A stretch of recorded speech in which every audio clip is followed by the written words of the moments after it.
Bien, mesdames et messieurs, écoutez, je suis très content d'être là. Vous savez que je serai ce soir à Saint-Brieuc. Ça fait plusieurs fois que je me déplace dans ce grand ouest, hein, dirons-nous, auquel j'attache une importance toute particulière parce que ce sont des territoires qui ont longtemps été des territoires difficiles électoralement pour le Front National. Et incontestablement, on y sent un désir et même un besoin de Front National, un besoin de rassemblement bleu-marine, un besoin de solution à des difficultés qui ont frappé assez brutalement ces territoires. Pendant longtemps, c'est vrai que ces territoires étaient à peu près préservés, un peu plus en tout cas que le reste du pays, du chômage, de l'insécurité, de l'immigration. Or, on ne peut que constater que ces phénomènes se sont accélérés dans les dernières années et laissent aujourd'hui les habitants en attente de solutions dont on est obligé de constater qu'elles ne sont apportées ni évidemment par le Parti socialiste, ni même par l'UMP, qui durant 10 ans a dirigé notre pays et n'a pas réussi à apporter le moindre début de solution aux problèmes qui s'aggravent. Je suis particulièrement inquiète, puisque, comme vous le savez, c'est un sujet que nous évoquerons bien sûr aussi pendant les européennes, mais il a une conséquence sur les municipales. Je crains beaucoup que ce Grand Ouest soit la première victime des accords de libre-échange, qui sont soit pour les insigner, c'est le cas de l'accord de libre-échange avec le Canada, soit en cours de signature, c'est le cas de l'accord de libre-échange avec les États-Unis. Or, compte tenu de la structure économique de ce Grand Ouest, il est évident qu'il va probablement être le premier qui va subir l'impact de la bombe de ces accords de libre-échange dans les mois qui viennent.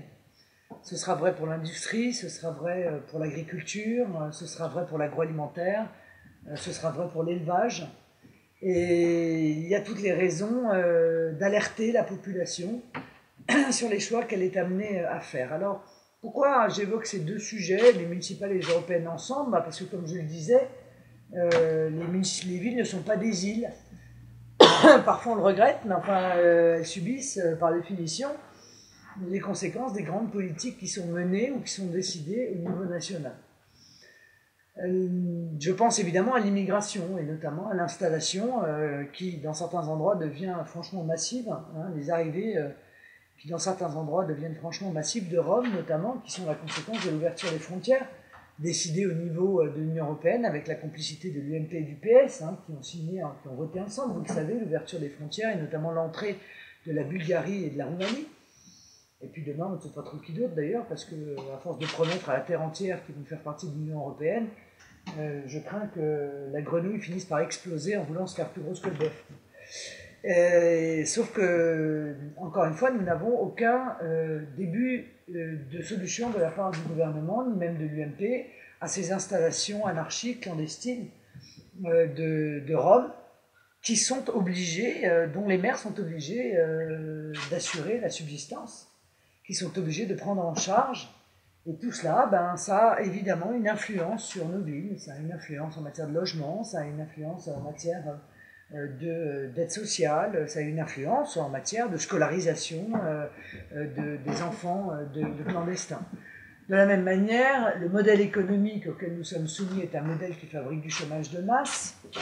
La concurrence internationale déloyale est à l'origine des très graves difficultés de l'agroalimentaire.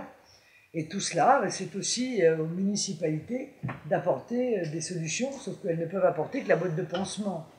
Et encore une boîte de pansement de plus en plus vide, car ayant contracté le pouvoir d'achat, par définition, les capacités de financement de l'État et des collectivités sont de moins en moins importantes, et donc les capacités d'action sont également de moins en moins importantes. Quand on a une réaction qui est diminuée et en même temps un mal qui est grandissant, on se retrouve avec des habitants qui sont dans des véritables situations de détresse. Le dernier sondage qui est apparu est intéressant en cela, parce que 80% des maires admettent qu'il y a eu une augmentation tout à fait visible de la pauvreté dans leur ville et y compris d'ailleurs de la grande pauvreté. Tous ceux qui sont investis dans une politique municipale peuvent évidemment en être le témoin, et ce, quels que soient les territoires.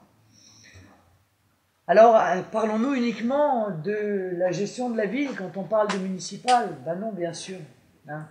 C'est ce qui dérange d'ailleurs nos édiles. Ils aimeraient bien qu'on se contente de parler de la médiathèque, de je ne sais quel contournement, de tel ou tel centre culturel ouvert ou fermé ou à construire.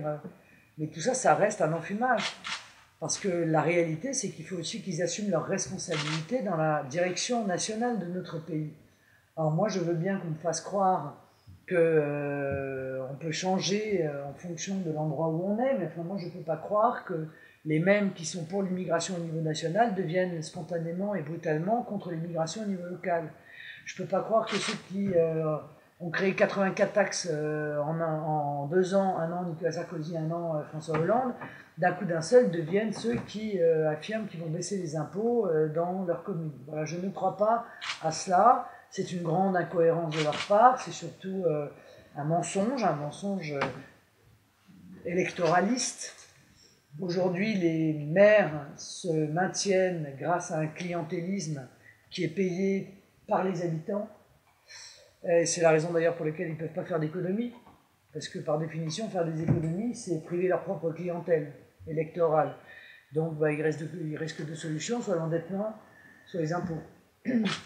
Nous n'avons pas de clientèle, c'est un avantage. Donc nous n'avons personne à servir, nous n'avons qu'à servir l'intérêt général.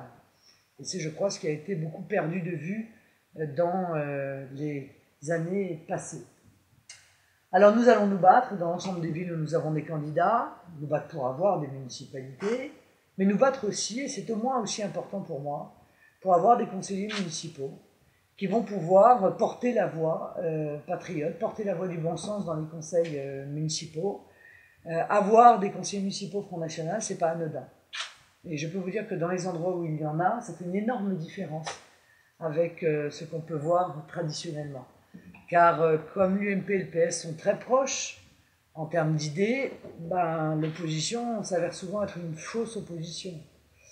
Alors que la différence qui nous sépare de l'UMP ou du PS est tellement importante que lorsqu'il y a effectivement une opposition Front National, là, il y a une vraie plus-value pour les habitants des villes. Une plus-value en termes d'information, car on ne peut pas se cacher, on ne peut pas négocier une discrétion sur tel ou tel dossier.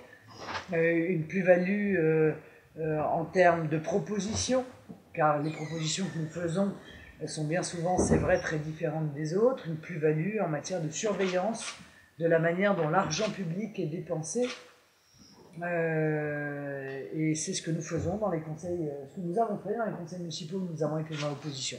Nous avons dû réussir quand même à convaincre beaucoup d'habitants, puisque dans beaucoup d'endroits où nous étions conseillers municipaux d'opposition, nous sommes en situation aujourd'hui peut-être de gagner les villes.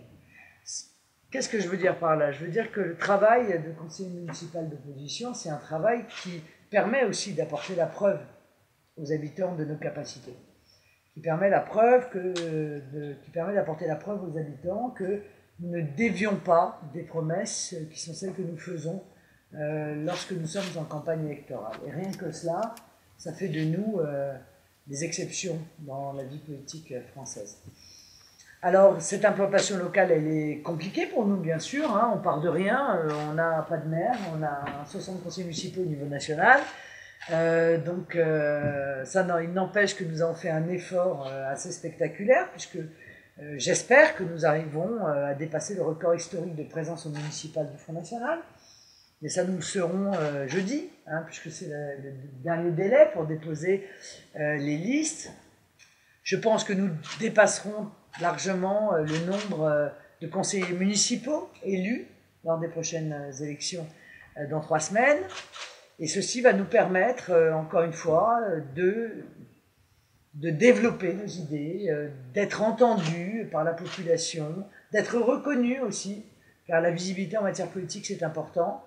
Et cette implantation locale, elle est le début du travail important que nous devons faire. Il y a d'autres élections qui vont suivre et dans lequel nous aurons bien entendu aussi notre mot à dire, les européennes bien sûr, les sénatoriales et puis les régionales l'année prochaine. Voilà. Là aussi, c'est un enjeu majeur hein, de pouvoir avoir des représentants dans l'ensemble des conseils régionaux de France. Nous sommes partis pour une reconquête en quelque sorte, hein, et peut-être même dans certains endroits une conquête tout simplement, des cœurs, une conquête des esprits. Et ces élections municipales sont la première étape, incontestablement, de cette conquête. Alors on parle de terre de mission, oui, bon, on parle de terre de mission, mais enfin, nous avons quand même fait à la présidentielle des scores qui déjà étaient honorables hein, pour une terre de mission. C'est le terme de mendiant, hein, terre de mission, oui. C'est pas nous. Hein. Non, mais je sais, non, mais j'en parle moi aussi, je dis ça, mais c'est vrai que c'était quand même honorable. Hein, je regardais dans la région, 14,39, bon, ça n'est pas au niveau national, mais c'est déjà un beau score. Alors moi, je crois que dans l'Ouest, nous pouvons rattraper la moyenne nationale aux futures élections européennes. Voilà un peu le challenge que je donne à nos cadres et à nos militants. Je pense que ce sont ces terres dites de mission qui vont probablement apporter les hausses les plus importantes de résultats aux élections européennes. Alors je parle des élections européennes parce que bien sûr ce n'est pas du tout la même élection que les élections municipales. Pour une raison simple, c'est que tout le monde vote, alors que là évidemment au municipal, les habitants ne peuvent voter, les électeurs ne peuvent voter que lorsqu'ils ont un candidat Front National. Aux européennes, on va pouvoir mesurer un peu, si vous voulez, cette évolution, et moi je crois que cette évolution, elle sera assez spectaculaire. Et ce sont dans les territoires difficiles comme le centre, l'était, ou comme cette grande région centre, ou dans cette grande région ouest, que probablement on va voir les hausses les plus importantes de nos scores. Et encore une fois, ça correspond aussi à une prise de conscience de la population à l'égard des problématiques que nous exposons régulièrement et auxquelles qui correspondent aux préoccupations quand même aujourd'hui des Français, clairement. Voilà. Donc voilà un petit peu, je suis bien sûr à vos dispositions pour répondre à vos questions. Ouais, commencer. Vous parliez tout à l'heure des municipales en disant qu'il ne fallait pas considérer les choses.